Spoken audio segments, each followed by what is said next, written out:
Welcome to the deep dive. You know that feeling, don't you? That totally frustrating loop where you know something isn't good for you or maybe unproductive, but you just keep doing it anyway? Oh, yeah, definitely. How many times have we all tried to break some habit only to end up, right back at square one? Yeah. Feeling even more defeated and honestly just wiped out. Mm-hmm. Remember trying to stop the late night snacking thing? I'd be so determined. But then 10 p.m. hits and it's like, game over.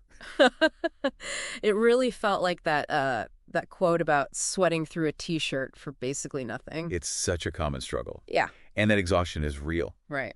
I mean, it sounds simple on paper, just stop doing it. But we're often told it takes like massive willpower, this constant battle. Exactly. Brute force. But what if that whole approach is why we keep failing? What if that struggle, like the expert you mentioned, feeling utterly draining, sweating through shirts, just trying to meditate, what if that's a sign we're fighting the wrong way? That's a really insightful point. It highlights a fundamental misunderstanding of how our brains actually work, this idea of using brute force. It's often why it feels so hard and exhausting. Okay, so what is really going on then? Today, in our deep dive, we're going to unpack this powerful, ancient learning process behind our habit. Mm-hmm. The evolutionary angle. Yeah. But then there's a twist, a really surprising one, a simpler but kind of profound way to break free that uses our own natural curiosity instead of battling our own brains. It's a fascinating shift in perspective. And all these ideas, they come from an expert in the field, specifically from a TED Talk called A Simple Way to Break a Bad Habit. Great source, very clear. So, okay, let's get into it. This difficulty we have, it's not like a personal failing, right? Not a lack of willpower. It's something deeper. Not at all. It's definitely not a flaw. What we're up against is actually one of the most basic fundamental learning processes known. It's called reinforcement learning. Reinforcement learning. Okay. Yeah, it's super conserved, evolutionarily speaking, found in even the most basic nervous systems. Our brains are just wired to repeat actions that bring a reward that's positive reinforcement. Mm-hmm. Or actions that make something unpleasant go away. That's negative reinforcement. That reward-based learning sounds incredibly basic. But how does that turn into mindlessly scrolling Instagram for an hour or hitting snooze 5 times? Can you walk us through an example? Sure. Let's use the food example from the talk. It's pretty clear. Imagine you see some tasty-looking food. That's your trigger. Okay. Trigger. Yeah. Seafood. Right. Your brain immediately thinks, calories, survival. So the behavior is you eat the food. Got it. And it tastes good, especially if it's sugary. Your body sends this powerful signal to your brain. Remember this. Remember where you found it. That's the reward. Ah, the reward. Makes sense. And that whole sequence lays down this context-dependent memory. So next time, you're more likely to repeat it. See food, eat food, feel good, repeat. It's super efficient for survival. But, and here's the catch, I guess, our amazing creative human brains take this survival tool and start applying it everywhere. Absolutely. That's where things get tricky. We adapt it to new triggers and rewards, often leading to habits that aren't so healthy. Like emotional eating. Exactly. So you feel bad, maybe stressed, sad, whatever. That's the new trigger. Your brain goes, hey, remember, eating felt good. Try that. So the behavior is you eat chocolate, ice cream, chips, whatever your comfort food is. And the reward is you feel a bit better temporarily. The trigger just shifted from actual hunger to an emotion. Wow. Okay. And smoking. The talk mentioned that too. Yeah, another classic example. Maybe as a teenager, you see the quote-unquote cool kid smoking. Wanting to fit in or seem cool is the trigger. Right. Peer pressure, image. So you try smoking the behavior, and maybe it makes you feel like you belong or like you're defying authority or just cool. That's the reward. The source even points to things like the Marlboro Man. That image was deliberately crafted to create that association. Coolness equals smoking. That's actually kind of scary, isn't it? Yeah. That this survival mechanism can get hijacked like that. It can literally turn against us. It is sobering. The consequences are huge. The talk points out that obesity and smoking, driven by these learned loops, are among the leading preventable causes of morbidity and mortality in the world. Preventable. Yeah. It really shows how this process went from learning to survive to literally killing ourselves with these habits. Okay, so if fighting our brains using pure willpower often doesn't work, what's the alternative? This is where the twist comes in, right? Exactly. This is the really cool part. Instead of forcing attention or trying to, suppress the urge, what if we worked with this reward-based system? Worked with it. By adding a twist, by getting really curious about what's actually happening in our experience moment by moment. using a kind of mindful awareness. Curious. Yeah, Not judgmental, not trying to fix it, just curious, like an inner scientist. precisely, like an inner scientist observing data. The talk gives this fantastic example with a smoking cessation study. Oh yeah, tell us about that, because trying to quit smoking, that's notoriously hard. Extremely hard. People in the study had failed, on average, 6 times trying the usual ways, forcing themselves. 6 times, wow. So with this new approach, they dropped the forcing part. They actually told participants, go ahead and smoke. Really? Go ahead. Yeah, but be really curious about what it's actually like when you do. Pay close attention. Okay, what happened? Well, the insight from one smoker was just incredible. She said, and I'm quoting here, mindful smoking smells like stinky cheese and tastes like chemicals, Y-U-C-K. Stinky cheese, that's vivid. And the expert in the talk even added, bluntly, smoking tastes like shit.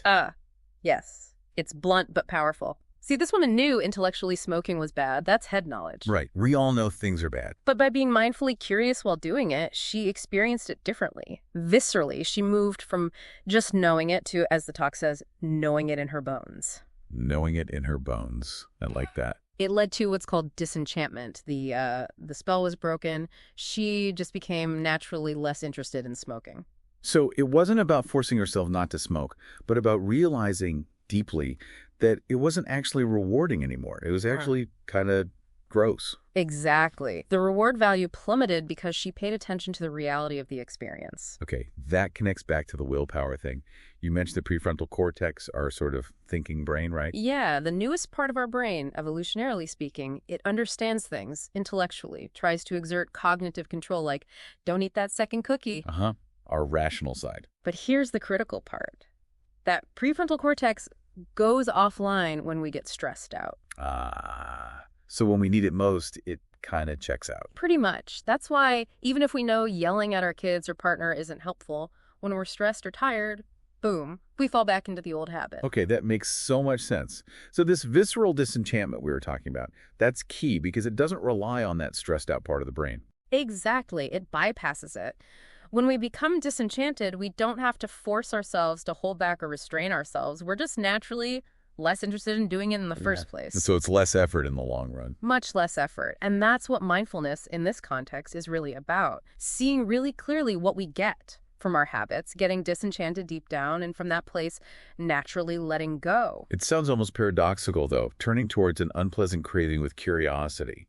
How does that help? Why is curiosity itself so effective? Well, the paradox is that mindfulness here isn't about emptying the mind or pushing things away. It's about being really interested in getting close and personal with what's happening inside. Getting close to the craving, that seems counterintuitive. It does, but it's a willingness to turn toward our experience, even the yucky stuff like cravings, rather than automatically reacting or trying to make them vanish. And curiosity supports that willingness. Why? Because curiosity itself feels good. It's naturally rewarding. Curiosity is rewarding. Okay. And when you get curious about a craving, you start to notice what it actually is. It's just body sensations. Oh, there's tightness here. There's tension, restlessness there. So you break it down. You break it down into bite-sized pieces of experiences that we can manage. You realize these sensations come and go. They aren't a solid, permanent monster you have to fight. Why they just pass, if you let them. Exactly. And that curiosity lets us step out of our old fear-based reactive habit patterns and just become that inner scientist, just watching the data roll in. Okay, this sounds really promising. But, is there solid proof beyond that one study? Does this curiosity approach actually work reliably? Oh, yeah, absolutely. The research backs it up. That study we mentioned, it found mindfulness training was twice as good as gold standard therapy at helping people quit smoking. Twice as good. Wow, that's significant. It really is. It shows it's not just a nice idea. It actually works. And they've even looked at the brain mechanisms. What did they find in the brain? They scanned experienced meditators. When they get caught up in thinking or cravings, a specific brain region gets active. It's part of the default mode network called the posterior cingulate cortex, or PCC. PCC. Okay. Active when caught up. Right. But when they simply notice they're caught, let go, and become curiously aware of the present moment, that same brain region quiets down. So you can literally see the brain shifting gears with this mindful You curiosity. can see the shift. It's fascinating. It's also kind of funny, isn't it? The talk mentions using technology apps and online programs to help us break habits, when tech often creates so many distracting habits in the first place. Huh. Yeah, there's definitely an irony there. But these tools are being designed specifically to target these core mechanisms of reward-based learning and curiosity.